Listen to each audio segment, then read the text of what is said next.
आपका बहुत बहुत स्वागत है सर। सुरेंद्र मोहन मिश्रा जी को बहुत बहुत प्रणाम।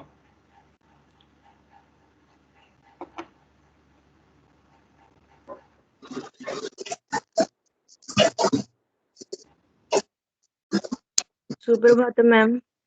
सुप्रभातम सर। आदरणीय सुरेंद्र मोहन मिश्रा जी, आप अपने आप को अनम्यूट कर लें प्लीज। हाँ, अनम्यूट कर लिया है। आप सभी को नमस्कार। नमस्कार। मैडम वीरों की भूमि है, मैडम सुनिए। ज्ञानियों की भूमि है, सबको नमस्कार कुरुक्षेत्र से। मैडम सुनिए, आपने प्रिंसिपल सर को फोन किया क्या? हाँ सर, आ गए हैं। नमस्ते सर। आ गया सर। नमस्ते जी, नमस्ते।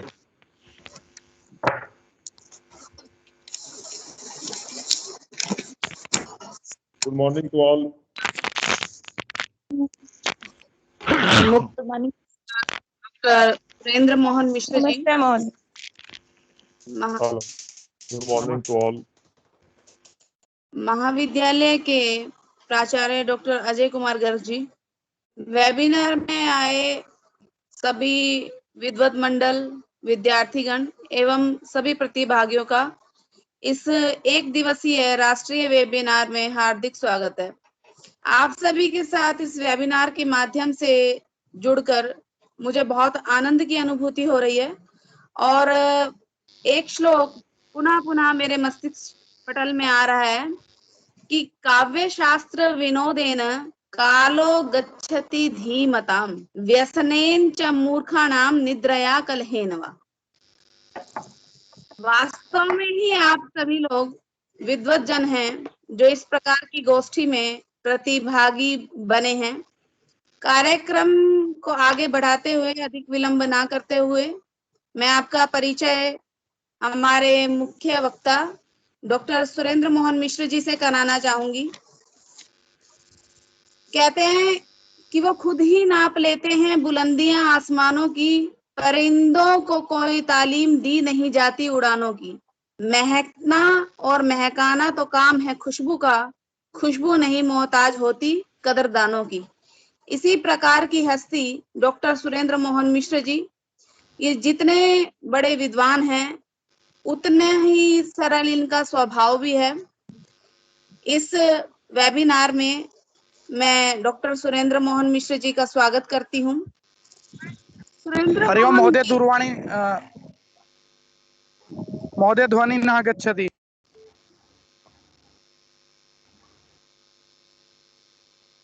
Surendra Mohan ji Bharat Ratna Gulzari Nanda centre of ethics and philosophy Kurukshetra university Kurukshetra के पूर्व निदेशक रह चुके हैं। Manuscript resource and conversation centre under IGNCA ministry of culture के परियोजना समन्वयक, centre of excellence of research and research on Saraswati river Kurukshetra के सदस्य हैं। हरियाणा विद्वत परिषद संस्कृत भारती के अध्यक्ष तथा Indian philosophy department of Sanskrit Pali एवं प्राकृत के एसोसिएट प्रोफेसर हैं। स्कूल ऑफ आइडियोलॉजी स्टडीज में फेलोशिप इनकी फेलोशिप है। नॉर्थ बंगाल यूनिवर्सिटी दार्जिलिंग और ऑफ डिपार्टमेंट ऑफ फिलोसफी में ये विजिटिंग लेक्चर्स लेते हैं और इसके साथ साथ ये संस्कृत भारती हरियाणा के अध्यक्ष भी हैं। तो ऐसी विद्वान हस्ती को सुनना हमारे लिए सौभाग्य की बात है। हम इस वेबिनार में सर का स्वागत करते हैं और अपने आप को बहुत सौभाग्यशाली समझते हैं कि हमें आज उनसे जुड़ने का मौका मिला। अब मैं आपको हमारे प्राचार्य डॉक्टर अजय कुमार गर्ग जी से परिचित कराना चाहूंगी।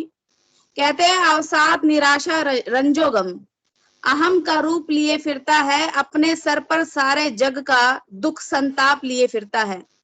अपनी अपनी दुनिया का होकर रह जाना आसान है, जग की खातिर जग के संग संग चलने वाला कम मिलता है। इस प्रकार की हस्ती हमारे महाविद्यालय IBPG कॉलेज के प्राचार्य डॉक्टर अजय कुमार गर्ग जी, ये केवल शिक्षण कार्यों से ही नहीं जुड़े हुए हैं बल्कि सामाजिक कार्यों में भी अपना भरपूर योगदान देते हैं।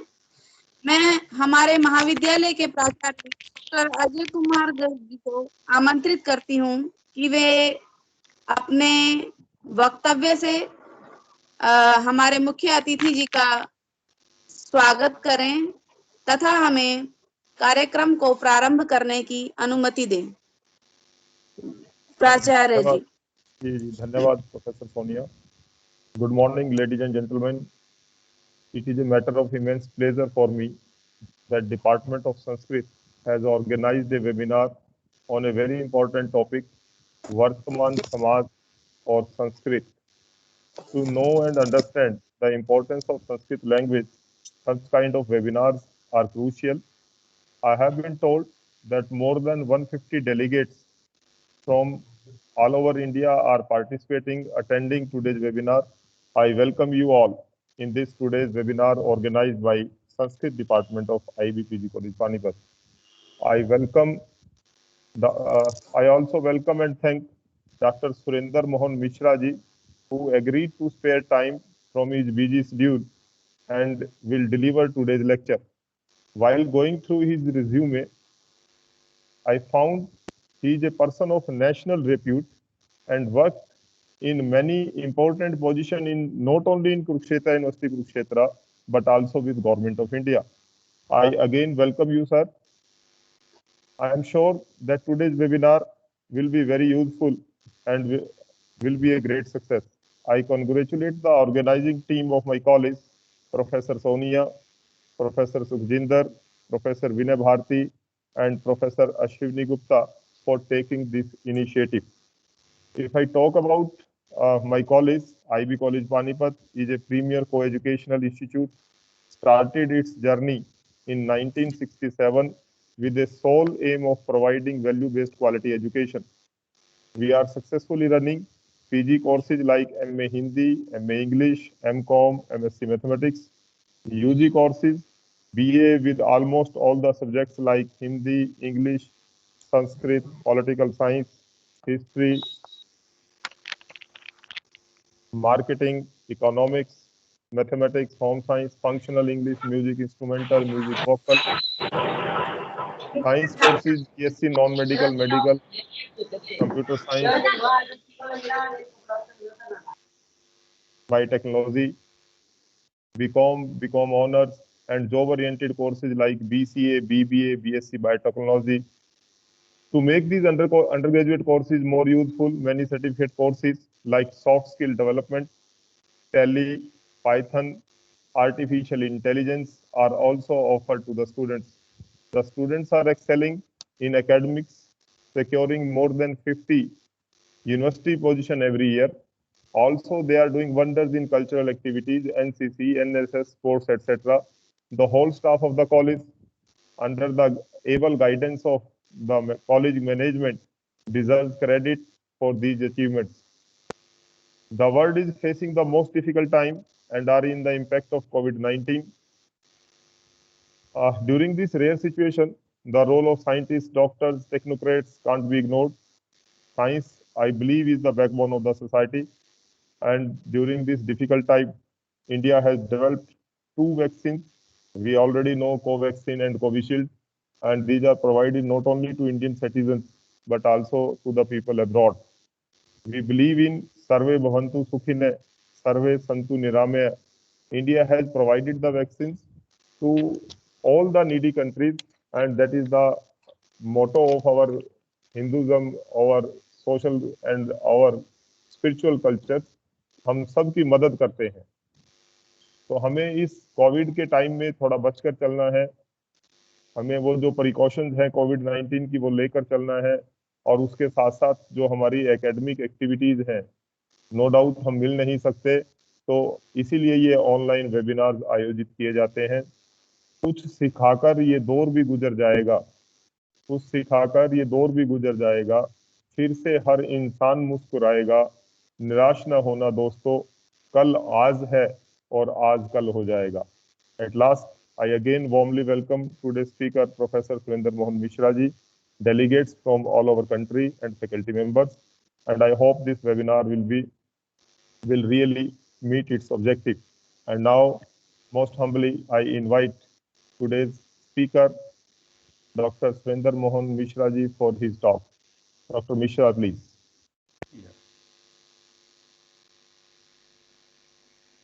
So I start. Om Sahana Bhavatu Sahanau Bhunaktu Sahaviryam Karavavahai Tejasvinavadhitamastu ma Vidvisavahai. Om Shanti Shanti Shanti. Yam Risayo Devaganam Manishino Nvaichan Devaham Tapasasramenam Tam Deving Vacham Havisa Yajamahe Sanong Dadhatu Sukritasya Loke Bangsi Vibhushitakaran Navaniradaabhat Pitambaram Daruna Bimba Phalam Dharushthat Purnendu Sundara Mukhadara Binda Nitrat Vishnat Param Kimapi Tattvamaham न जाने. Om Gurur Brahma Gurur Vishnu Gurur Devo Maheshwara Guru Sakshat Param Brahma Tasmai Sri Gurave Namaha. Esteemed Principal of the college, Professor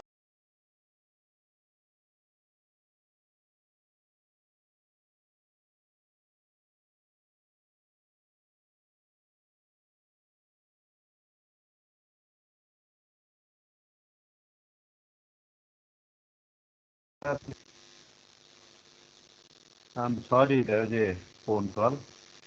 Organizers of this webinar on the importance of Sanskrit in this modern society and contemporary times, and all the faculty members of the esteemed college at Panipat, which is known in history all over the world. Panipat is known as one of the places where actually India rose to eminence, and also it had a downfall politically. So after that, what happened, we know. So with all these things, our culture, our demography, our country, this peninsula, everything is so much connected. And today, in the modern times, we can never segregate and treat as discrete parts any of the system of knowledge. Generally, we call it the knowledge system, Indian knowledge system, Indian knowledge tradition, and there is also a kind of thing that we say that it is our narrative, Indian narrative. In a way, humanity as a whole has also a kind of narrative. Suppose someday we discover that there are also some human beings lesser or greater in some other planet, then we have to have a narrative that what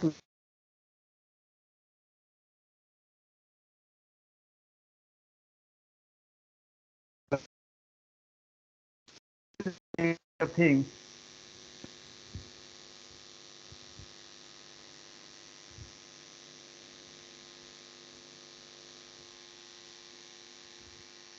Hello, I'm audible. Am I audible? Hello. Yes, sir. Okay. I'm sorry. A student was making a call to me. Perhaps he's worried about the class that I had to take online, but the time I had shifted, he did not know perhaps the information. So in a way, in the whole, you can say, in the whole universe, this solar system and this planet Earth and our own position and this great pandemic time that we are going through, these are plus and minus points. We are thinking of our own doings in the past, what we have done to the environment, and what we have done to ourselves. Are we spiritually up?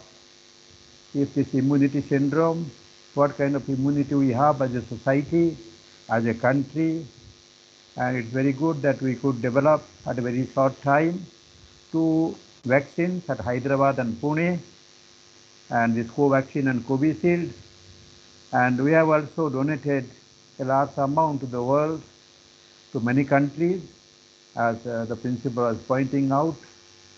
So this kind of, this is Indian character, and our taste and disposition, they have done this. We are so much proud of our own people who are at the government, that, and with all this, I shall tell you, when this person, our Prime Minister, he was Chief Minister of Gujarat, and in a way, his advisor and guru was Professor Kirit Joshi, a very senior IAS officer of those times, a great India thinker, a dreamer of a divine India.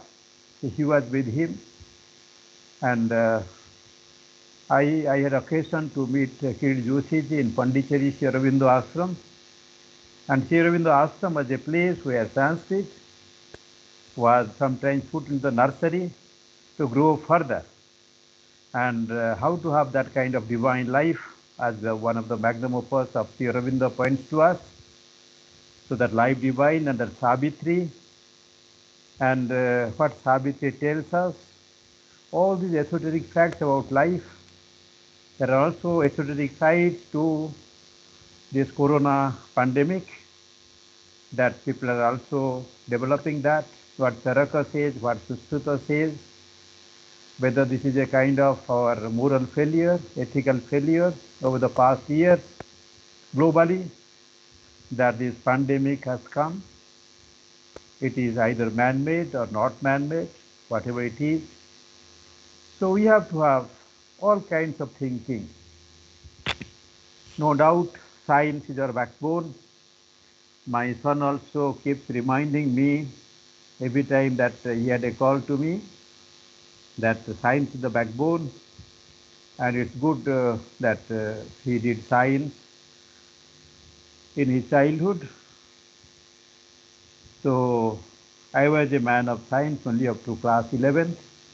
Our matriculation was also class 11th in a village school. It was called Higher English School, E School. Now the E word is no more, but English that has come to stay in India is in a way our second national language, and many things in English we do accept. And so I think I should come to Hindi. I don't know how many people will like my speech in English.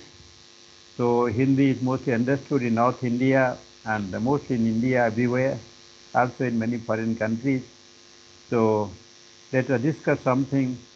But what happens actually, a topic, a theme is like a pointer, it's like a question. आधुनिक समाज एवं संस्कृत। समाज जिसको हम society English में कहते हैं, मैं बहुत बार सोचता हूँ ये सोसाइटी शब्द कहाँ से आया। मेरे को ऋग्वेद का अंतिम मंत्र दिखाई देता है। अंतिम मंत्र वो होता है सुसहासति, अंतिम शब्द यथा वह सुसहासति। द वैदिक seer, he calls upon us to have a susah asati, means asti, susah astitva, peaceful coexistence. And that we don't have peaceful coexistence is highly manifest also during Corona times, that a great country even refuses to us the basic material for creating more vaccines. We are not peacefully coexistent as human beings, which our forefather Manu expected of us. Haryana is the place where Manu Smriti was written, in the district of Mahendragarh. Now also that place is there, the Dhosi Hills, Shivalik Hills, a part of that. हम लोग संस्कृत के ऊपर विचार करेंगे तो संस्कृत और आधुनिक समाज, यह जो समाज है उस समाज के स्वरूप को हमें देखना पड़ेगा। समाज, समाज शब्द का अर्थ क्या है? आज समाज में ही पैंडेमिक आया है। मनुष्यों के समुदाय को समाज कहते हैं, पशु पक्षियों के समाज को इकट्ठे होने को समाज नहीं कहते, उसको समझ कहते हैं। पशुओं के समुदाय को समझ कहते हैं संस्कृत में, मनुष्यों के समुदाय को समाज कहते हैं। और दुनिया में एक ही समाज है। और वेदों के शब्दावली में जाएंगे तो दुनिया में एक ही राष्ट्र है। राष्ट्र कई नहीं होते, हम टुकड़ों में बांट करके हर एक को राष्ट्र कहें, वह राष्ट्र नहीं होता। राष्ट्र मानवता ही राष्ट्र है, a single chain of humanity. यह जो है, यह मेरू से लेकर के सुमेरु पर्वत के दूसरे तरफ तक पहुंच जाता है। बहुत छोटा प्लानेट है, it's a third rate planet. और जो सन है, it's a third rate star. हमारी स्थिति बहुत नाजुक है और हमारा ज्ञान की स्थिति भी बहुत नाजुक है। We never know whether in other planets there are some human beings. लेकिन कुछ फॉसिल्स, कुछ चीज़ें हमें अभी हाथ लगी मंगल आदि से हमें पता लगता है कि कहीं कुछ जीव पहले था, आज कहीं है, हमें पता नहीं है। We're highly insecure. तो इतने स्पीड से पृथ्वी की गति है और उसको अगर देखेंगे तो अच्छा है कि न जानो, ऐसे ही न जानो हर न्यूज़ चैनल में जा करके कि क्या कुछ हो रहा है। बहुत कुछ हो रहा है, हर कुछ जानने की हमें ज़रूरत नहीं है। तो लेकिन जो हमें करना है उसको जानना बहुत आवश्यक है। तो इस करके जो है दिस नॉलेज, अब हमारे प्रिंसिपल साहब बता रहे थे about artificial intelligence. I am so very happy that on artificial intelligence also you have some course to give to the students. Artificial intelligence, इस पर बहुत कुछ कार्य हो रहा है। मैं कहीं कहीं गया हूँ, जैसे मैं जापान के क्योटो यूनिवर्सिटी में गया था, वहाँ भी रोबोटिक्स के ऊपर बहुत एडवांस कोर्स रिसर्चेस चल रहे हैं। ये जो रोबोटिक्स है, ये हमारे जो ह्यूमन एंडेवर है, इसको कभी ओवरटेक करने वाला है। और जो ओवरटेक करेगा, all our privacy will be nowhere. और जो प्राइवेसी है, ये जो ह्यूमन बीइंग को सस्टेन करने के लिए, उसको क्रिएटिव बनने के लिए, उसको रिफ्लेक्टिव बनने के लिए बहुत आवश्यक है। परंतु this privacy will B invaded largely by the artificial intelligence, robotics और जो कुछ भी चल रहा है, जो सुपर कंप्यूटर है। सुपर कंप्यूटर में भी कुछ संस्कृत के इनपुट्स हैं। हमारी आर्मी में भी हमें बहुत सारी चीजों को, hello there is some other sound और कुछ साउंड आ रहा है। हेलो हेलो हेलो, हाँ कुछ साउंड आ रहा है, please mute your mic please. तो इन सब बातों में जो संस्कृत है, ये संस्कृत को लेकर, संस्कृत एक ऐसी भाषा है, संस्कृत भाषा से ही विश्व भर की भाषाएं बनी, और जो आपाततः लगता है कि कुछ भाषाएं नहीं बनी होंगी, उन भाषाओं के अंदर शब्द और भाव वो संस्कृत से गई हुई हैं। जैसे जापानीज है, कोरियन है, चाइनीज है, क्लासिकल चाइनीज है, आधुनिक चाइनीज तो मंडरीन है, इन सब के अंदर, क्योंकि चाइना के अंदर तो बहुत पहले हमारे लोग चले गए थे, long before even Buddhism came into practice. Buddha came in Nepal बहुत पहले, और खासकर 12th सेंचुरी में हमारे बहुत बड़े बड़े विद्वान वहाँ गए और दे स्प्रेड एवरीथिंग। तो चाइना इंटेलेक्चुअली जो है उसमें बहुत बड़ा कंट्रीब्यूशन भारत का है, और केवल चाइना नहीं, चाइना तो हमारे बगल में है, पड़ोस में है। कभी समय था कि रूस के अंदर, चाइना के अंदर बहुत एरिया तक हम ही होते थे। कैलाश तक तो कल ही थे, 1962 से पहले हम कैलाश तक थे, और कैलाश आज भी सांस्कृतिक रूप से हमारा है। हम कैलाश से लेकर के लंका तक थे, और लंका से बियॉन्ड तो मालदीव्स वगैरह जो है वो भी हमारा ही स्थान है। उसके बियॉन्ड भी जो है मॉरिशस तक है, जहाँ पर बहुत बार मुझे रहने का, पढ़ाने का मौका मिला। वो छोटा द्वीप है, 1834 से लेकर के वहाँ भारतीय लोग हैं। और पूरे विश्व को हम देखें, क्यों भारतीय लोग क्यों तन्मय होता है, क्यों मोदी जी ने हमारे वैक्सीन को उठा करके दिया। कुछ अमेरिकन इंडियंस कहते हैं क्यों मोदी जी दे रहे थे, देखो ना, अब बाइडेन आपको मना कर दिया। हम अमेरिका लोग ऐसा नहीं करते, हम तो अपने लोगों को पहले संभालते हैं, परंतु ना, भारत विश्व को अपना समझता है। भारत की फॉरेन पॉलिसी आप देखिए, जितने हमारे पॉलिसीज बने हैं उनको मैं नाम लेने की जरूरत नहीं है। वो जो वाइड हार्टेडनेस है वो भारत का है। क्यों? हमारी भाषा में, हमारी संस्कृति में, हमारे धर्म में। धर्म शब्द तो केवल भारत के लिए प्रयोज्य है, धर्म शब्द और कहीं प्रयोज्य नहीं है। इन बातों को हमें जानना चाहिए। धर्म का अनुवाद रिलीजन नहीं होता। धर्म क्या है, कर्तव्य क्या है, ये सब बातें भारत ने जो दिया, उन बातों को गौर करने के लिए उसका जो डिपोजिटरी है वो जो है संस्कृत है। संस्कृत है लाइव लैंग्वेज। हमारे जो फेमस द कॉन्स्टिट्यूशन, उन्होंने भी कहा कि Sanskrit is one of the officially accepted modern language. 8 schedule में जब भाषाओं को गिनाया गया, अब तो 22 भाषाएं हैं, उनमें से एक भाषा संस्कृत। और संस्कृत केवल ऐसा नहीं कि मठ मंदिरों में आप जाएंगे या पुरानी शास्त्र परंपराओं में जाएंगे, परंतु मेरे विश्वविद्यालय में अगर लगभग 48-50 विभाग हैं, अगर BHU में 120 विभाग हैं, अगर अलीगढ़ मुस्लिम यूनिवर्सिटी में 90 विभाग हैं, अगर 101 विभाग हुआ करते थे नालंदा में, नालंदा खंडहर जहाँ पर मैं रहा हूँ कुछ समय, और इसी के पास में अभी राजगीर में इंटरनेशनल यूनिवर्सिटी बनी नालंदा के नाम से, जिसमें चाइना, हांगकांग, बहुत सारे देशों का, जापान, सबका कंट्रीब्यूशन, कुछ योगदान है। और तो बहुत बड़ी यूनिवर्सिटी नहीं बन पाई, क्योंकि सबसे बड़ी यूनिवर्सिटी भारत की नालंदा कैंपस था, 7 मील में 7 मील, जो आज तक विश्व में किसी यूनिवर्सिटी में नहीं है।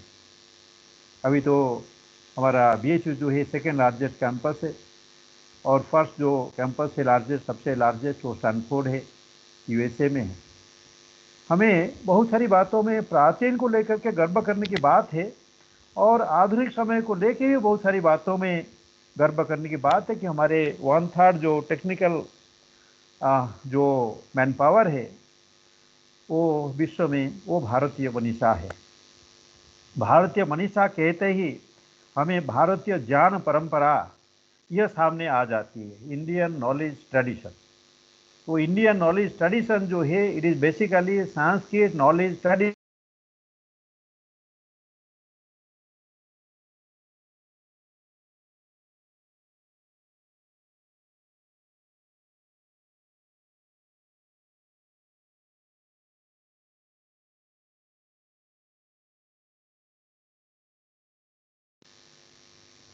जस्ट ए मिनट दी, हाँ यस, पाली में बुद्ध के वचन हैं। पाली में सामान्य साहित्य नहीं है, प्राकृत में सामान्य साहित्य है। प्राकृत में महावीर स्वामी के वचन है जो जैनागम है, और जो त्रिपिटक आदि हैं वो पाली में है। और पाली और प्राकृत, पाली तो संस्कृत जैसी है और प्राकृत में थोड़ा थोड़ा भेद हुआ। 4 तरह के मुख्य प्राकृत भाषाएं थी, उनमें से जो सौरसेनी प्राकृत है वही हिंदी की जननी है। हिंदी भाषा आज जो विश्व में बहुत बड़ी भाषा के रूप में जानी जाती है, भारत को जानने के लिए इसको चीनी लोग भी पढ़ते हैं। मैं कह दूं, चीनी लोग जिस रूप से पढ़ते हैं हिंदी को, उसी रूप में हम चीनी को नहीं पढ़ रहे हैं। मैंने कई बार कहा अपने विश्वविद्यालय में कि चीनी भाषा का कोर्स हमारे यहाँ होना चाहिए।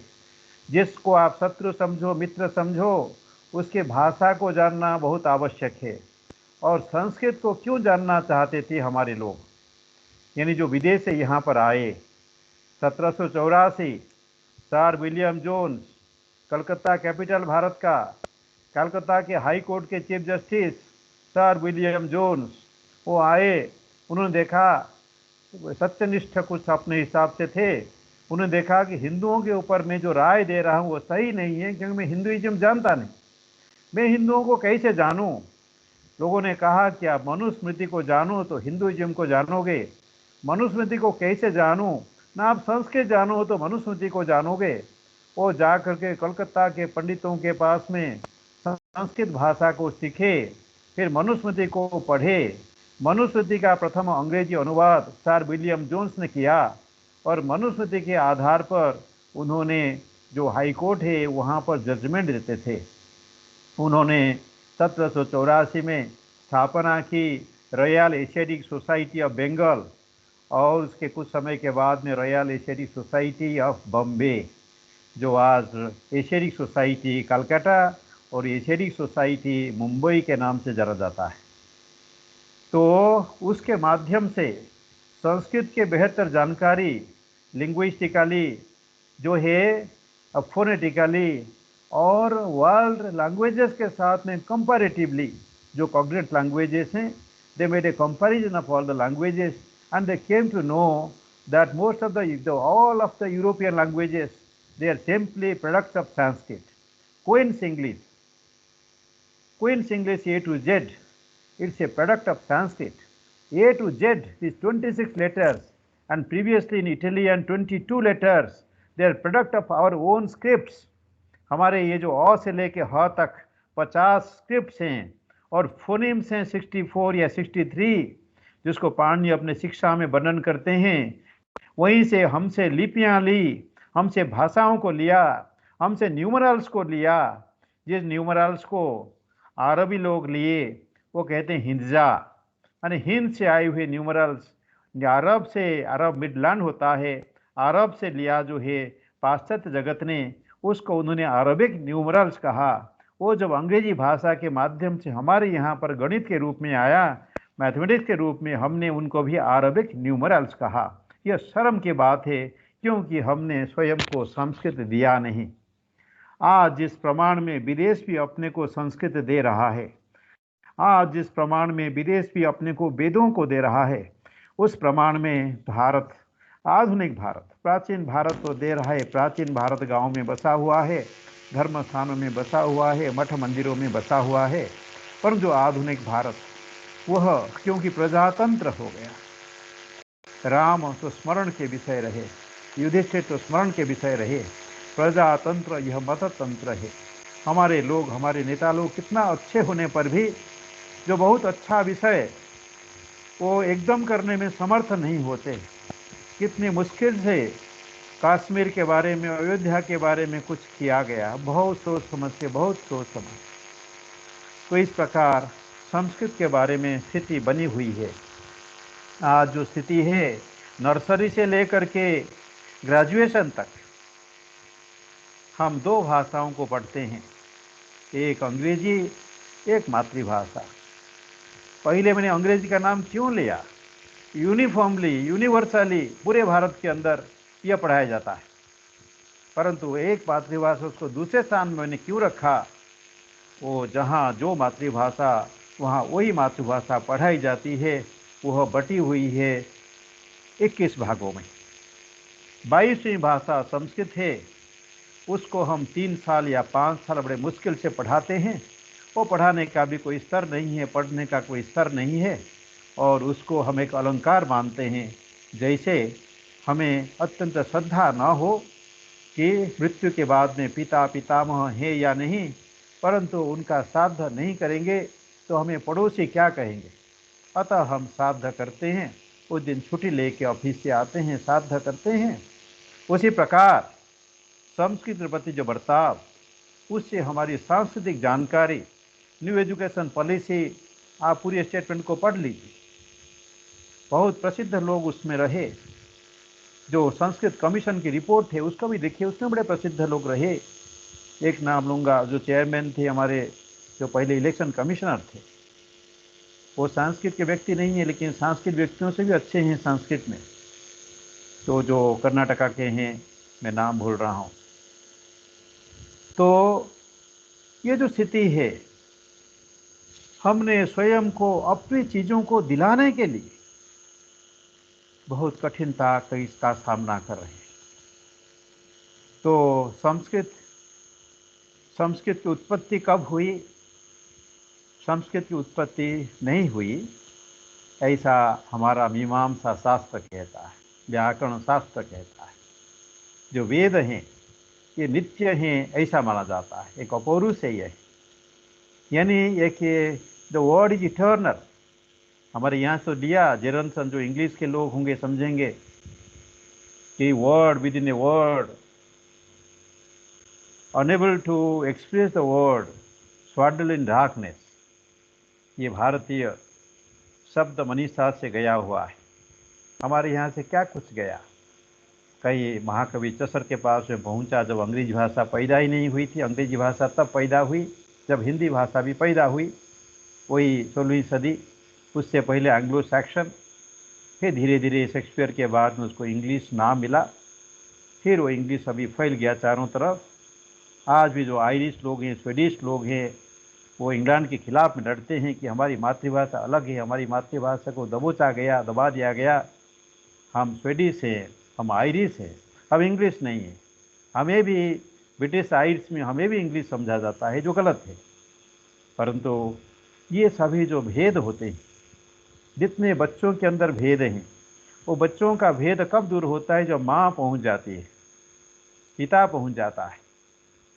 और जब तक संस्कृत नहीं पहुँचती तब तक भाषाओं का जो मुखर स्वर है, अपने अपने भेदों के बारे में, एक दूसरे से लड़ने के बारे में, वह जो है शांत नहीं होता। संस्कृत जहाँ जहाँ पहुँचती है, अगर पेकिंग यूनिवर्सिटी में संस्कृत पहुँची, हमारे ही विश्वविद्यालय में मेरे ही विभाग के जो प्रथम टीचर थे प्रोफेसर सत्यव्रत शास्त्री, जो मेरे ख्याल में संस्कृतज्ञों में सबसे वरिष्ठ हैं, दिल्ली में हैं, वो बहुत समय गए पढ़ाने के लिए पेकिंग यूनिवर्सिटी में, यानी चाइनीज स्टूडेंट्स को संस्कृत पढ़ाने के लिए वर्षों पढ़ाए। अभी क्यों पढ़ना चाहते हैं? क्योंकि उनका मूल उसमें निहित है, और उससे they can make inroads into India.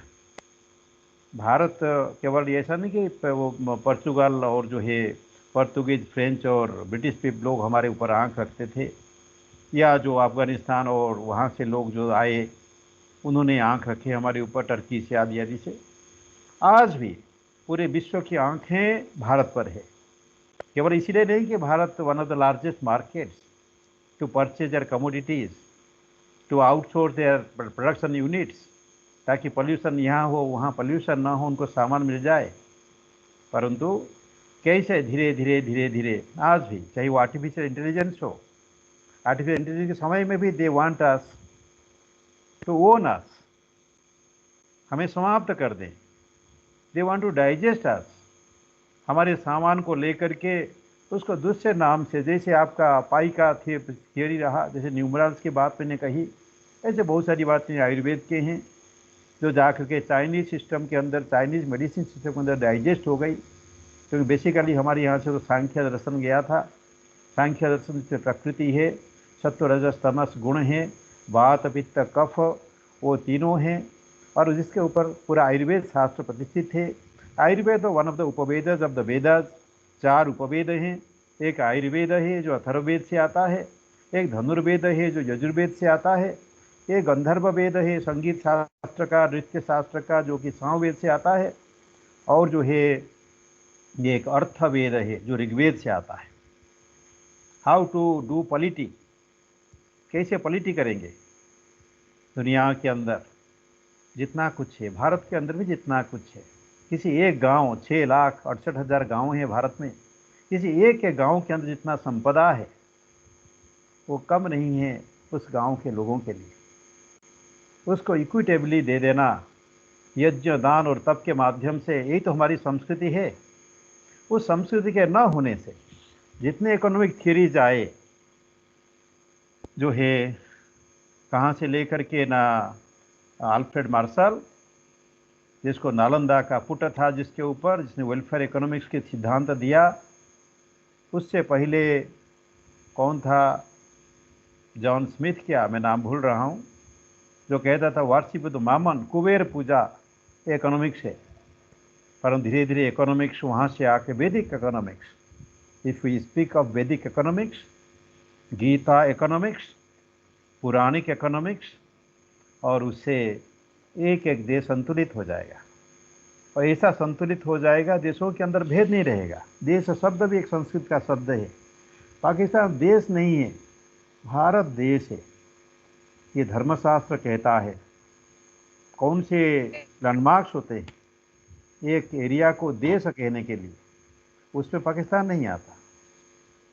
तो इन सब बातों को हम देखेंगे कि जो संस्कृत नॉलेज सिस्टम है, that unites the world, that unites our hopes and aspirations, और एक कॉमन ह्यूमन एस्पिरेशन को सामने लेकर के आता है।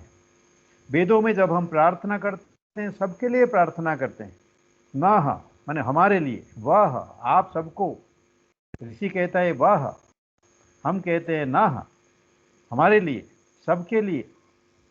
ये जो यूनिवर्सलिटी है, ये हमारा इंडियन हॉलमार्क है। यूनिवर्सलिटी, सबके लिए, सबके लिए, जैसे कहते हैं सबके लिए विकास। This vikas actually not in words, it to reach out to the commonest of persons.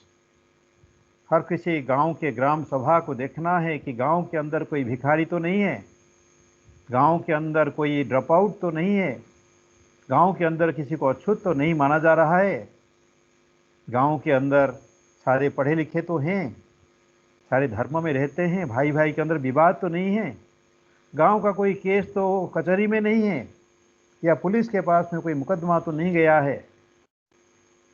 इस बात को हम नहीं देखते हैं। हम वो संस्कृत नॉलेज सिस्टम में, वो वैदिक स्थिति में नहीं जीवन जीते, क्योंकि वेदों के अंदर जो बातें रही, ये जो चारों वेद हैं, जिनको जो है द्वापर युग के अंत में, हर द्वापर के अंत में एक व्यास आते हैं, ऐसी हमारी मान्यता है, ऐसा भी सत्य है मैं कहूँ। और वो 4 भागों में अखंड वेद को रखते हैं, और उसके लिए 4 पुरोहित सामने आते हैं, और वो 4 ऋग्वेद का होता बनता है, और यजुर्वेद का अध्वर्य बनता है, मैं यजुर्वेदी ब्राह्मण हूँ, और सामवेद का जो है उद्गाता बनता है, अथर्ववेद का ब्रह्मा बनता है, 4 तरह के। उससे एक यज्ञ मर्यादा, उस यज्ञ मर्यादा के अंदर उससे एक वरिष्ठ क्षत्रिय का निर्माण होता है। क्यों आज हम महाराणा प्रताप की बात को करते हैं? क्यों महाराणा प्रताप की बात को करते हैं? अकबर ने 50 साल शासन किया। इतना शासन किसी को प्राय सुलभ नहीं था। भगवान राम ने भी 44 साल शासन किया था। श्री युधिष्ठिर ने 36 साल शासन किया था। अकबर ने जाना क्षत्रियों का जो गुणधर्म है मुझे अपनाना चाहिए, इस करके जितना भी हो, दोस्त तो थे परंतु गुण पक्ष में अकबर के काफ़ी गुण भी देखने को मिलते हैं। आज हम मैन्यूस्क्रिप्ट की स्टडी करते हैं। मुझे एक मैन्यूस्क्रिप्ट मिला लाहौर का, वो अकबर के समय का मैन्यूस्क्रिप्ट है। उसमें अंत में पुष्पिका जो कलफन होता है उसमें कहते हैं जब अकबर जैसे महान राजा बैठे हुए हैं तो जो है किसी को कोई तकलीफ नहीं है, चाहे वह उनको संतुष्ट करने के लिए बात हो। परंतु अकबर के बारे में we have some complaints, but not as many complaints as we have against others, his forefathers and his followers. तो ये जो स्थिति है, क्योंकि हमारी यह जो विद्या है, इस विद्या को जो कुछ भी मान लेगा उसके अंदर टर्की तक हमारी स्थिति थी। आप वामन पुराण में जाएंगे, टर्की हिंदू राजवंश, वहाँ का विवाह हमारे यहाँ नेपाल में, हमारे यहाँ काशी में। आप जाएंगे तो वियतनाम, चंपा प्राचीन नाम, चांपेय द पीपल ऑफ चंपा इन वामन पुराण, उनका विवाह हो रहा है काशी राज परिवार से। और तो और मैं ये चीज़ आपको बताऊं, ये जो 7 आइलैंड्स, 7 कंटिनेंट्स, सप्तद्वीपा वसुमती, हम जम्बू द्वीप में हैं। जम्बू द्वीप एक जम्मू नगर है, जम्मूताई। जम्मू जो है वो जम्बू लोचन राजा था। जम्बू लोचन माना क्या है? वहाँ जो राजा था उसकी नज़र पूरे जम्बू द्वीप पर था, या जम्बू द्वीप से प्यार रखता था, जम्बू लोचन। तो जम्बू द्वीप सबसे बड़ा द्वीप जो है जम्बू द्वीप, जिसको यूरेशिया हम कह सकते हैं। यूरेशिया स्टार्ट फ्रॉम मस्को से लेकर के मलेशिया तक, यूरेशिया, ये सब हिंदुओं का राज्य था। जो लोग बाद में मुसलमान बने, अटैक भी किए, वो भी कभी हिंदू थे। बहुत बड़ा वेद विद्यालय था स्वात वैली, जहाँ बाद में बुद्धिज्म आ गया था। बामिया में उन बुद्ध मूर्तियों को नष्ट किया था उग्रवादियों ने। फिर फ्रेंच और कुछ इंडियन ये सारे मिल करके जो स्कल्प्टर थे उन्होंने उनको दोबारा वो किया, परंतु मोनोलिथिक था पहले, अब बाहर से पत्थर लेकर के उनको किया। अंकर वाट सबसे बड़ा मंदिर मिलता है, आपने देखा होगा, काम्बोडिया में। काम्बोडिया में, मैं तो कुरुक्षेत्र से हूँ, तो काम्बोडिया में लाओस में एक न्यू कुरुक्षेत्र बनाया राजा देवानिक ने। राजा देवानिक हिंदू राजा था, वो भारत में आया, चारों ओर घुमा, हरियाणा में आया। मैं उड़ीसा का हूँ, 40 साल से हरियाणा में हूँ, तो मैं अपने को हरियाणवी भी कह सकता हूँ, परंतु आपको कहता हूँ आपका हरियाणा।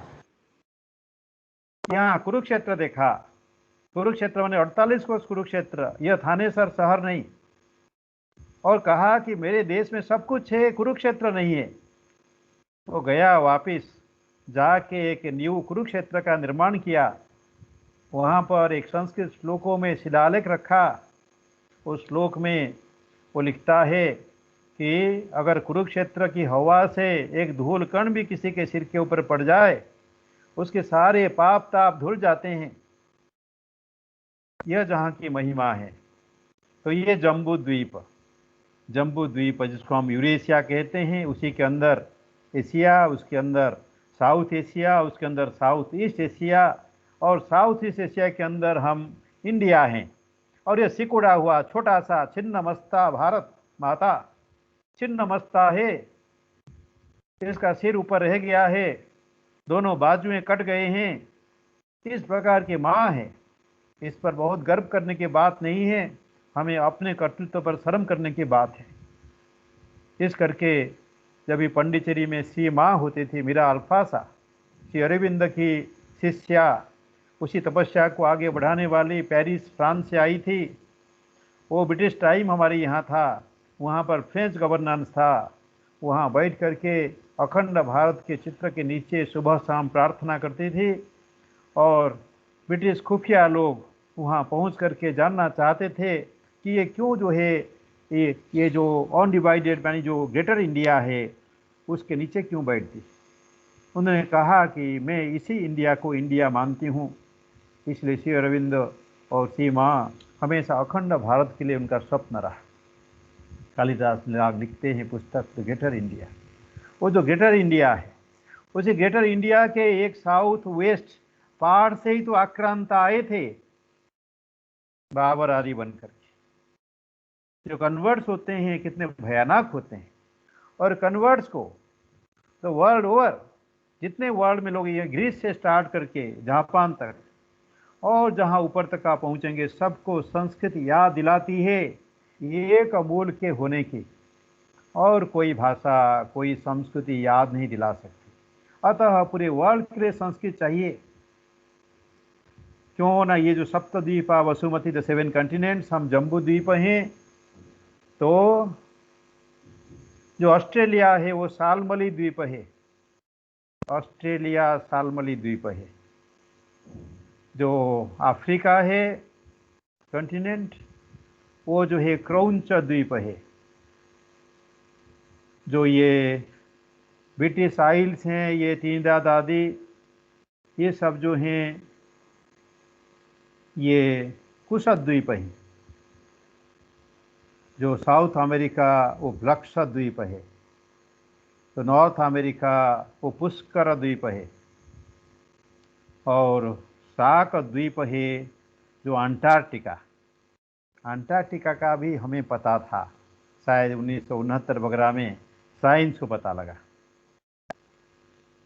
साइंस अभी तो बच्चा है और ऐसी ऐसी चीज़ों पे हाथ लगा बैठा है, उससे विश्व की तबाही हो सकती है। इसलिए मनु महर्षि ने मना किया था अपने मनुस्मृति के अंदर, ये महायंत्रों को बना सकते हो, मनुष्य मत बनाओ।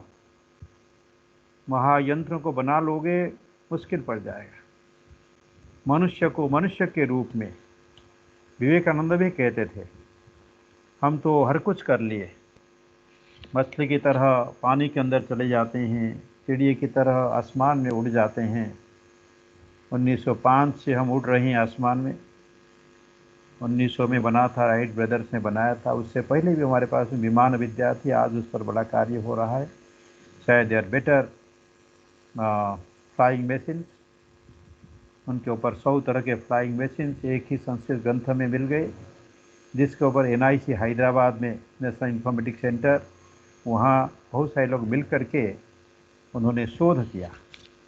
वो शोध का नतीजा ये रहा कि 27 फ्लाइंग मशीन्स उनको टेक्निकली फिजिबल माना गया, और उनमें जो पदार्थ थे, जो कंपोनेंट्स के रूप में वो लगाए जाते थे, उनमें से 2 पदार्थों को लैबोरेटरी कंडीशंस में डेवलप किया, और एक अलॉय, तमोगर्भ लोह उसको बताते हैं कि अलॉय, जिससे उस अलॉय को देने से स्पेस क्राफ्ट में बहुत बड़े बड़े जो ग्लेयर्स हैं उससे वो नष्ट, वो खराब नहीं होता। इस प्रकार का एक बचाव के लिए। और एक प्रकार का जूस, एक प्रकार का रस है, वो रस जो है वो बहुत तीव्र जो अग्नि ज्वाला है उसको भी शांत कर सकता है। हमारे यहाँ NIC के डायरेक्टर जनरल आए थे, जो है CSR प्रभु, जो बहुत सारे 30 देशों में योग की भी शिक्षा देते हैं, संस्कृतज्ञ हैं। He can speak, he can give a good oration in English, in Sanskrit, on physics, ancient और modern। वो क्लाउड कंप्यूटिंग पे बहुत तरह काम किया। तो अभी हैदराबाद में रहते हैं, दिल्ली में थे, लोधी रोड में उनका ऑफिस था। तो Sanskrit is not putting us back, but through Sanskrit the German scientists, other scientists starting from Newton and Einstein, they are in the forefront because of Sanskrit education, Sanskrit learning. अभी NASA के भी scientist हुए, they are also given a capsule course in Sanskrit. But Indian mind, हमारे IAS, IFS, when they go abroad, they know precious little about India because they don't know Sanskrit. Without Sanskrit, we never know India. To be born in India is not to be an Indian. Sorry. यहाँ तो पशु पक्षी भी पैदा हो जाते हैं, परंतु भारत विदेश में कुछ लोग हैं, मैं उनको देखता हूँ, आए दिन में मिलता हूँ, रशिया से, अमेरिका से, इटली से, who are more Indian than most of the Indians. They're full of India because they go through our Vedas, they go through our Sanskrit literature. जिसको पढ़ करके आइंस्टाइन कहता था मेरे जीवन के सारे researches are because of Sanskrit language, Gita and other works. Schopenhauer कहता है कि मैंने तो जापान में जब हिरोशिमा नागासाकी में बम पड़े तो मुझे गीता का श्लोक याद आया, 11वें अध्याय का विश्वरूप दर्शन योग का, कि जो है दिवि सूर्य सहस्रस्य भवे जुगपदुत्थिता यदि भा सदृशी सास्याद भासस्तस्य महात्मनः। यह शोपेनहावर कहता है। कितने लोग हैं, कितने प्रकार से, अगर उनको गिनाने बैठे हैं, जितने Indologist outside India in the world, right from the time of the British people. जब ब्रिटिश पीपल आए हमें बहुत कष्ट पड़ा, जब मुसलमान लोग आए बहुत कष्ट पड़ा, परंतु हमें ये कष्ट पड़ना भी था। हम अगर वीक होंगे तो जो ही हमारे ऊपर लोग आक्रमण करेंगे, इसलिए हमें स्ट्रांग बनना होगा। कितना स्ट्रांग होंगे? विष्णु सहस्रनाम स्तोत्र आता है महाभारत में, वो आखिरी उपदेश से भीष्म का, महाभारत में सबसे अधिक उपदेश भीष्म के हैं। ये हमारे कुरुक्षेत्र में जो लोग आप में से आए होंगे, एक नरकातारी गांव है, अथवा एक दयालपुर करके बाण गंगा वहाँ पर है, दोनों स्थानों में से कोई भी हो। एक यूनिवर्सिटी के पीछे है जो बाण गंगा दयालपुर, वहाँ पर भीष्म सरसैया में लेटे हुए आखिरी उपदेश युधिष्ठिर के लिए वो विष्णु सहस्रनाम स्तोत्र था, 1000 नेम्स ऑफ विष्णु।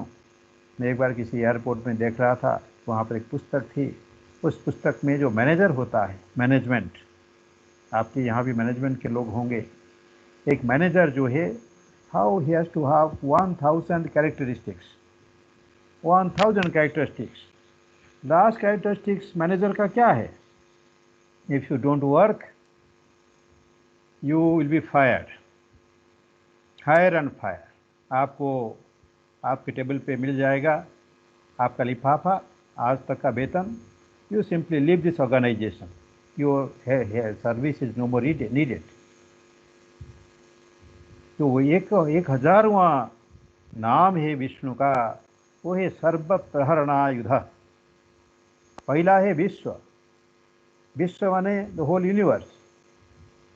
भारत को कैसा होना चाहिए? विश्व, दुनिया में फैल जाओ, हर देश में घुस जाओ, वहाँ का भी हित देखो, अपना देश का भी हित देखो। जिनको हम डायस्पोरा, इसलिए डायस्पोरा कंसेप्ट इसी सरकार ने डायस्पोरा का कंसेप्ट दिया, जिसमें मॉरिशस के लोग पहले आए, ताकि बड़े बड़े लोग, मॉरिशस तो छोटा देश है, दिल्ली से भी छोटा है, लोग आए डायस्पोरा, क्योंकि आज भारतीय विश्व भर में है और भारतीय का बहुत लाभ मिल रहा है। मैं देखो वहाँ पर जो वाइस प्रेसिडेंट है भारतीय मूल के, और भारतीय मूल के तो सब हैं। हमारा शास्त्र यही कहता है, जेनोम सिंड्रोम है जो साउथ अफ्रीका के ब्लैक मदर से पैदा हुए, वैसा नहीं।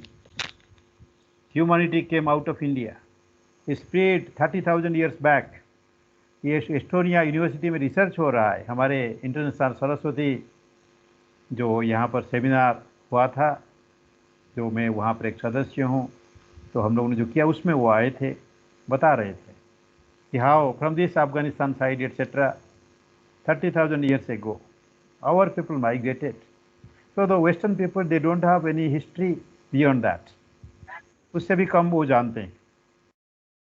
तो ये सब चीज़ें, बहुत सारी बातें, नई रिसर्चेस हो रही हैं, और रिसर्च के आधार पर फिर भारत दुनिया के नज़र में आ रहा है। पर नज़र में आने से सभी लोग भारत को अच्छा देखना चाहते हैं, ऐसा नहीं। पहले भारतीयों को भारत को अच्छा देखने के लिए प्रयत्न करना होगा। जो यहाँ पर हिंदू हैं, नॉन हिंदूज़ हैं, non Hindus are also of Hindu roots, इन चीज़ों को हमें समझना पड़ेगा। एसेंशियल इंडियंस, भारत के भलाई में हमारी भलाई है, और भारत के जो शास्त्र हैं, जो वेद आदि शास्त्र हैं, वही मूल शास्त्र हैं। इसी मूल शास्त्र को जानने के लिए जो है दारासिको, जिसको पंडित जगन्नाथ ने कहा था, जिस बात को आप कुरान शरीफ में आपको उत्तर नहीं मिल रहा है, वो आसमानी पुस्तक कौन सी है जो कुरान शरीफ में समझ में नहीं आता, आसमानी पुस्तक में समझ में आएगा। आसमानी पुस्तक कौन सी है? उन्होंने कहा कि उपनिषदें हैं। उपनिषदों को पढ़ने के लिए तुम काशी जाओ, रामाज्ञाप्रति त्रिपाठी हैं, उनके यहाँ ठहर करके तुम पढ़ो, बड़े उदार हैं, वो तुम्हें पढ़ा देंगे, मुसलमान समाज के गैर नहीं मानेंगे। तो फिर वो जा करके वहाँ पढ़े। पढ़ने से उनके भाई को उनके ऊपर संदेह हुआ, या तो ये व्यक्ति ये तो अच्छा है चरित्र से, प्रकृति से, इसको लोग राजा बना देंगे, राजा नहीं भी बनाएंगे तो मेरे को छी छी करेंगे, मेरे को जीना हराम कर देंगे। पुरानी दिल्ली में हाथी के पैरों के नीचे कुचला गया, दारा सिकों को मारा गया। तो दारा सिकों जैसे हमें पुरुष चाहिए, हमें अब्दुल कलाम जैसा पुरुष चाहिए। अब्दुल कलाम कोई बाईगट नहीं था, तो पक्का मुसलमान। दारा सिकों भी पक्का मुसलमान था, ही वॉज नॉट ए बाईगट। अपने मूल को जानना, मूल को जानने से आप अपने धर्म को मत छोड़िए, धर्म को बेहतर रास्ता मिल जाता है। क्योंकि 45 संस्कृतियाँ रहीं, यूनेस्को बताते हैं, उनमें से 44 संस्कृतियाँ नष्ट हो गई हमेशा के लिए। एक संस्कृति बची है जिसको आज हम हिंदू संस्कृति कहते हैं, यही जननी के रूप में। इसको जानना, इसके अनुसार जहाँ जिसकी जो कमी है उसको सुधारना। अगर आपने डॉलर यूएसडी देखा होगा, जो डॉलर्स होते हैं, उसको क्या लिखा रहता है? In God we trust, in God we trust. वो गॉड कौन सा गॉड है?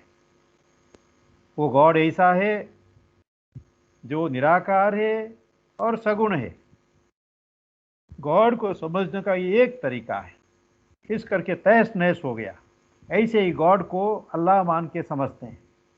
अल्लाह शब्द का तो संस्कृत में अर्थ भगवान है, क्योंकि हम संस्कृत नहीं जानते, हम समझते हैं अल्लाह शब्द कोई वो शब्द है, कोई पारसी शब्द है। पारसी तो संस्कृत से बनी हुई है। पारसी यहाँ जामिया मिलिया यूनिवर्सिटी में, दिल्ली यूनिवर्सिटी में पारसी पर बहुत काम हो रहा है।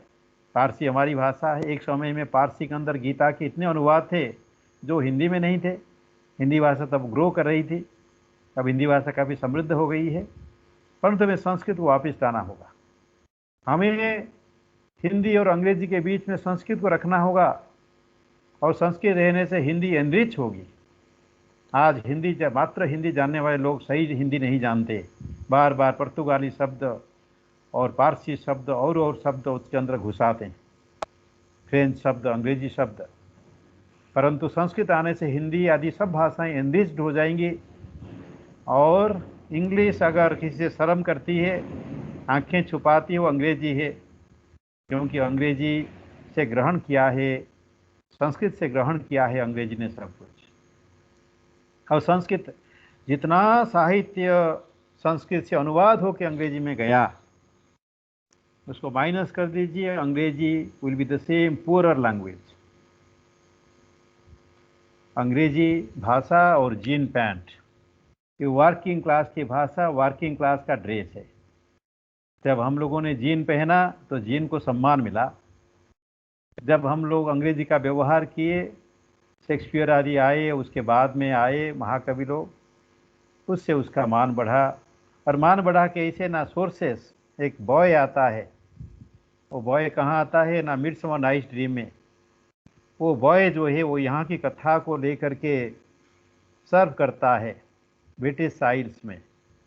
उससे जो 12th नाइट नाटक बना शेक्सपियर का, उसमें जो ओलिविया और वायोला कैरेक्टर्स हैं, वो हमारे यहाँ के भास के स्वप्नवासोत्तम नाटक में जो पद्मावती और जो बासोदत्ता हैं, उनका नकल है। आज भी हमें शेक्सपियर की कहानियों को, सब बातों को विदेश के, ऐसे चेकोस्लोवाकिया, जुगोस्लोवाकिया में सारा साहित्य संस्कृत से अनुप्राणित है। संस्कृत तो बिना जाने आप भारत को लेके कहीं नहीं जा सकते हैं।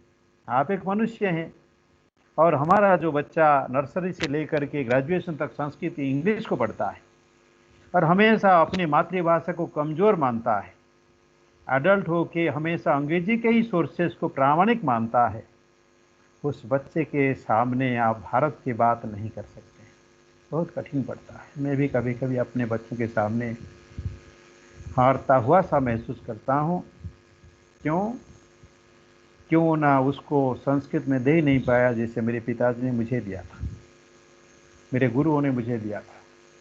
इसीलिए जो जिस भी विषयों में हैं, फिर तो अच्छी बात है कि आप बहुत सारे अध्यापक प्राध्यापक इसमें जुड़े हुए हैं और विद्यार्थी होंगे, विद्वान लोग होंगे, क्योंकि हम भारतीयों को संस्कृत जानना भारत की यूनिटी के हित में है।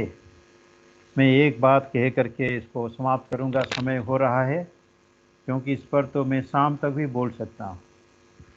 मैं ये जो 7 सिस्टर्स हैं हमारे, जो बार बार अलगाव की बात करते हैं, मैं कई बार गया मिजोरम में, मणिपुर में, उन सब राज्यों में, तो वहाँ पर जो मणिपुर है, इम्फाल में गया था, बड़े उग्रवादी जैसे कश्मीर में होते हैं, ऐसे चारों ओर आर्मी लोग खड़े रहते हैं।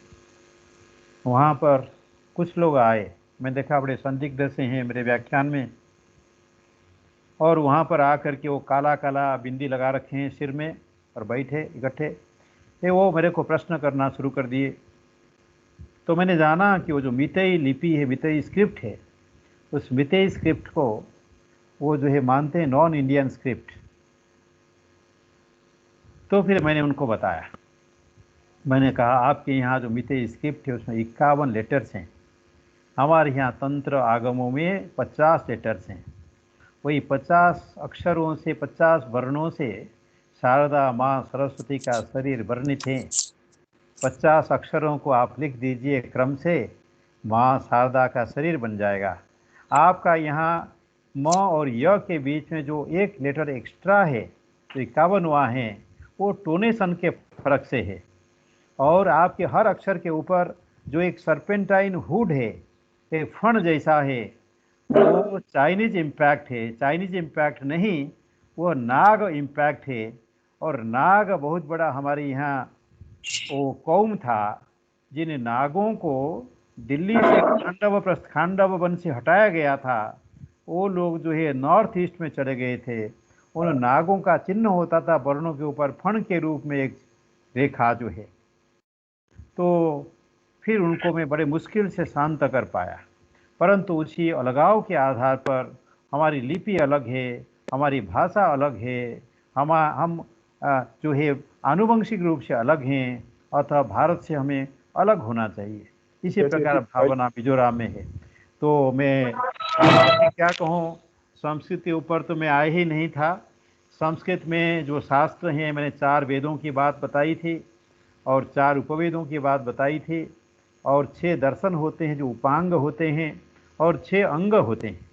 6 अंग जो हैं शिक्षा, कल्प, व्याकरण, निरुक्त, छंद और ज्योतिष। हमारे इन्हीं अंगों में से ही बाहर सारी ये बातें बनी, ग्रामर बना, लिंग्विस्टिक्स बना, आदि आदि बने। हमारे फिलोसफिकल सिस्टम से बाहर भी फिलोसफियाँ बनी, और हमारे यहाँ हर तरह की फिलोसफी है, क्योंकि जिस तरह के ज्ञान विधा का आप अपनाएंगे उसी ढंग से आप टेक्नोलॉजी का विकास कर सकते हैं। हमारे जो मंदिरों को देखिए, हमारे तालाबों को देखिए, हमारी जो किसी भी चीज़ को प्राचीन भारत का उठा करके देखिए, तो उसमें आपको मनुष्य की शक्ति का अंदाज हो जाएगा कि भारत कैसे था, कैसा होना चाहिए। और जो है उस भारत को पुनः हम निर्माण करने में लगे हुए हैं। इस पुनर्निर्माण में, इस पुनर्योजना में, हमारे इतिहासों को फिर से संरक्षित करने में हमें जो है संस्कृत की बहुत बड़ी मदद है। और जो मोस्ट मॉडर्न साइंसेस, उनको डेवलप करने के लिए मोस्ट डेवलप्ड कंट्रीज जैसे संस्कृत सोर्सेस का ले रहे हैं, उपयोग कर रहे हैं, ऐसा भारतीय वैज्ञानिक कब करेंगे? भारत के अर्थशास्त्री भारतीय अर्थनीति को अपनाने में कब करेंगे? तो काव इकोनॉमी है, उसके बारे में हम कब सोचने लगेंगे? कैसा एक स्वस्थ परिदेव वृक्षों के बारे में हम कब सोचने लगेंगे? आज अगर वैज्ञानिक कहते हैं कि जो पीपल पेड़ है सबसे अधिक ऑक्सीजन देता है, और जब हरियाणा और पंजाब में तो पीपल और बरगद पेड़ के प्रति इतना अन्याय हुआ जिसका कह नहीं सकते। हमें सिर्फ तो चावल और गेहूँ चाहिए, हमें वृक्ष कहाँ चाहिए? परंतु वृक्ष न होने से आज ऑक्सीजन की थैली नहीं मिल रही है, लोग प्राण नष्ट कर रहे हैं। अतः हमें फिर से चाहिए, कोरोना से हम शीघ्र मुक्त होंगे, ऐसे भगवान से प्रार्थना करते हैं। और यह इस प्रार्थना के साथ में हम प्रतिज्ञा करें, हम बेहतर होंगे, हम दुनिया के हर किसी देश के लोगों से बेहतर होंगे, हम आपस में मिलेंगे, एक अखंड भारत का सपना देखेंगे। और अखंड भारत केवल ज्योग्राफिकली ना हो, यह डेमोग्राफिकली हो, यह जो है मैन टू मैन कांटेक्ट हो, और जो है यह जो कांटेक्ट छिन्न हो गया है फिर कैसे हो। तब तक हम एक दूसरे की मदद करें कि कोरोना के समय में कोई भी व्यक्ति प्राण उसका प्राण न जाए, सभी लोग रहें, सभी लोग इस अवसर से, इस स्थिति से निकलें और फिर से मिलकर के हम भारत के लिए सोचें और दिव्य भारतीय बने। विश्व में कोई भी भारतीय ऐसा बने कि उसका फ्रिस्किंग ना हो एयरपोर्ट पर, ऐसा दिव्य भारतीय हम बने, अत्यंत विश्वस्त बने। उसके लिए ये जो संस्कृत के ज्ञान विधान है, खास करके वेद वेदांत वेदांग हैं, इनका बहुत बड़ा प्रयोजन है। ऐसा मैं सोच सकता हूँ, ऐसा मैं आपको बता सकता हूँ। संस्कृत और समाज, एक दिव्य समाज, एक विज्ञानपूर्ण समाज, एक चिंतनपूर्ण समाज, एक हर एक दूसरे के मददगार समाज, ऐसे समाज की रचना के लिए संस्कृत का बहुत भारी योगदान हो सकता है। इन्हीं शब्दों के साथ में मैं इस जो एक बहुत श्रेष्ठ महाविद्यालय है हमारे हरियाणा में, IB कॉलेज पानीपत, उसके जो यशस्वी प्राचार्य प्रोफेसर गर्ग जी और इस कार्यक्रम की संयोजिका जो सोनिया वर्मा जी, मुझे पता नहीं हमारी छात्रा रही या नहीं, मुझे छात्रा जैसी लगती हैं, और जो भी यहाँ पर प्राध्यापक लोग हैं और सभी जो छात्र बंधु हैं, सबका मैं हृदय से आभार करता हूँ। कोई जिज्ञासा, कोई प्रश्न हो तो आप लोग पूछ सकते हैं। ओम।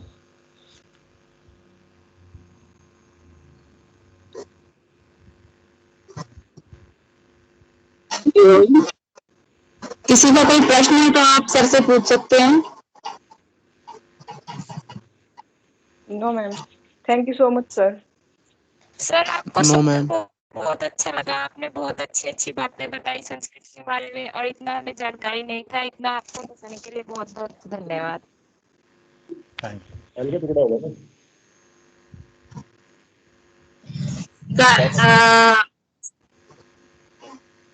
Thank you so much sir, आपने हमें संस्कृति और संस्कृति के बारे में इतना सब कुछ समझाया। Thank you so much sir, ताकि हम अपने इन फ्यूचर रिलेटेड सब कुछ अपने प्रेजेंट एंड पास्ट एंड से रिलेटेड अपने आने वाली पीढ़ी को भी जानकारी दे सकते हैं। Thank you so much sir. Thank you so much. कार्यक्रम को आगे बढ़ाते हुए मैं डॉक्टर सुरेंद्र मोहन मिश्र जी से इनका धन्यवाद करना चाहूंगी कि सर आपने एक बहुत ही शॉर्ट नोटिस पे आपने मेरे निवेदन को, आपने मेरे निमंत्रण को स्वीकार किया। सर आपका बहुत बहुत धन्यवाद है। और आपके द्वारा दी गई बहुत सी जानकारी ऐसी हैं जो हमें आज तक पता नहीं थी, जो आज हमें जानने को मिली। और सर हम लोग भी प्रयास करेंगे कि हम अपने आने वाली पीढ़ी को और जो हमारे विद्यार्थी हैं उन्हें संस्कृत उसी प्रकार सौंपें जिस प्रकार हमें दी गई, बल्कि इससे अच्छे से सौंपने की हम कोशिश करेंगे। सर आपका बहुत बहुत धन्यवाद सर। सर अभी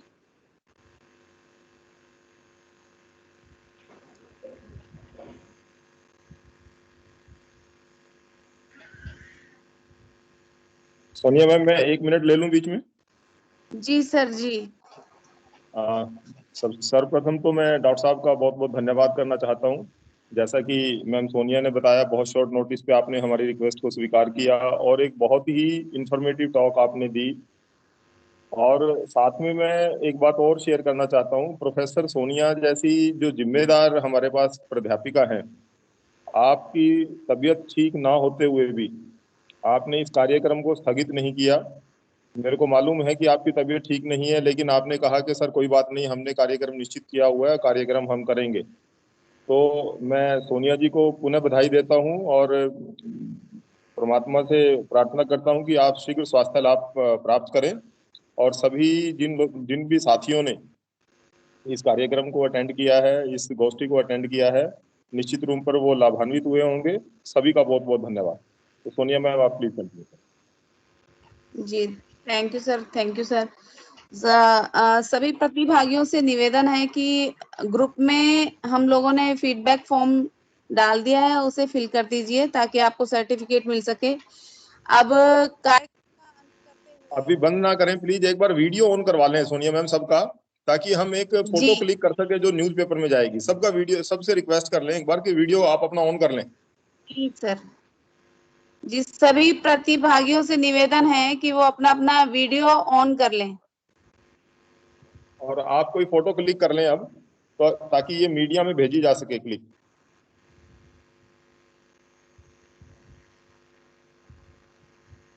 अभी हो रहा है सर, ऑन कर रहे हैं। फुल स्क्रीन कर लेंगे आप तो फुल स्क्रीन में काफी सारे साथी आ जाएंगे इसमें साथ में। कोई नहीं, 1 मिनट ले लेते हैं हम, कर लेने दो सबको। विनय भारती सर, अश्विनी सर आप ले रहे हैं?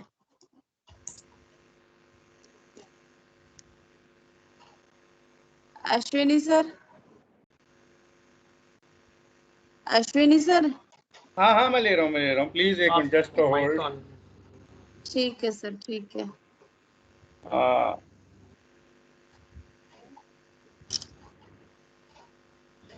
ले लिया sir, thank you so much.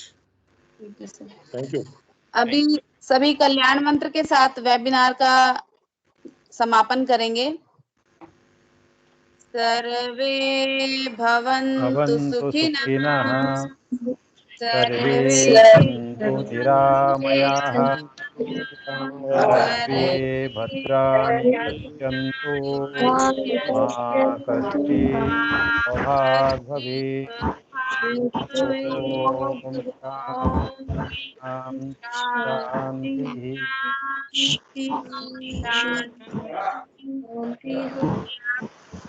भाग लेने के लिए बहुत बहुत धन्यवाद। Thank you so much. Thank you all of you. Thank you, sir. Thank you sir.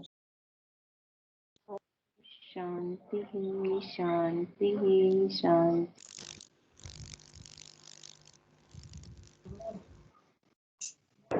Ma'am काट दे।